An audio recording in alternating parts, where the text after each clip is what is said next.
නවපරපුරේ ජනප්‍රිය රංගන ශිල්පිනියක් වන කවිහාරී හපුතන්ත්‍ර කියන්නේ බොහෝ දෙනාගේ ආදරය ආකර්ෂණය දිනාගත්තු ආදරණීය කලාකාරිනියක්.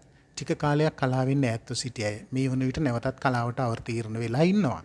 ජානු ටෙලි නිර්මාණය හරහා ප්‍රේක්ෂකයන් හමුවට ආපු ඇයි වැඩසටහනකට සම්බන්ධ වෙමින් ඊටමත් ආందోලනාත්මක හෙළිදරව්වක් සිදු කර තිබෙනවා. එහිදී කලාකාරිනියක ලෙස ඇය මුහුණ දෙන සිදුවීමක් ගැන ඇය විස්තර කර තිබුණේ මෙන්න මේ විදිහට. මට එන්න කිව්වා මීටන් එකට වන් ගෝල් ෆේස් ඇපාර්ට්මන්ට් වලට. තව ලේඩිස්ලා දෙන්නෙකුත් ඉන්නවයි කිව්වා. තවත් ගෑනු අය ඉන්නවයි කියපු නිසා මම ඕකේ කියලා හිටියා. මීටන් එකට කලින් දවසේ කිව්වා එක්කෙනෙකුට එන්න හම්බ වෙන්නේ නැහැ කියලා. ඊට පස්සේ මීටන් එක දවසේ උදේ කිව්වා අනිත් කෙනත් එන්නේ නැහැ කියලා. එතනින් පස්සේ මම બ્લોක් කළා. පහුගිය කාලේ මට ෆිල්ම් 3කට කතා කළා.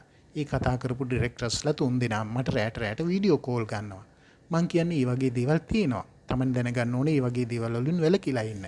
රිජෙක්ට් කරලා ඉන්න. එහෙම තමයි කවුහරි සපුතන්ත්‍රය. එම වැඩසටහනේදී Tamanගේ අදහස් දක්වලා තිබ්බේ.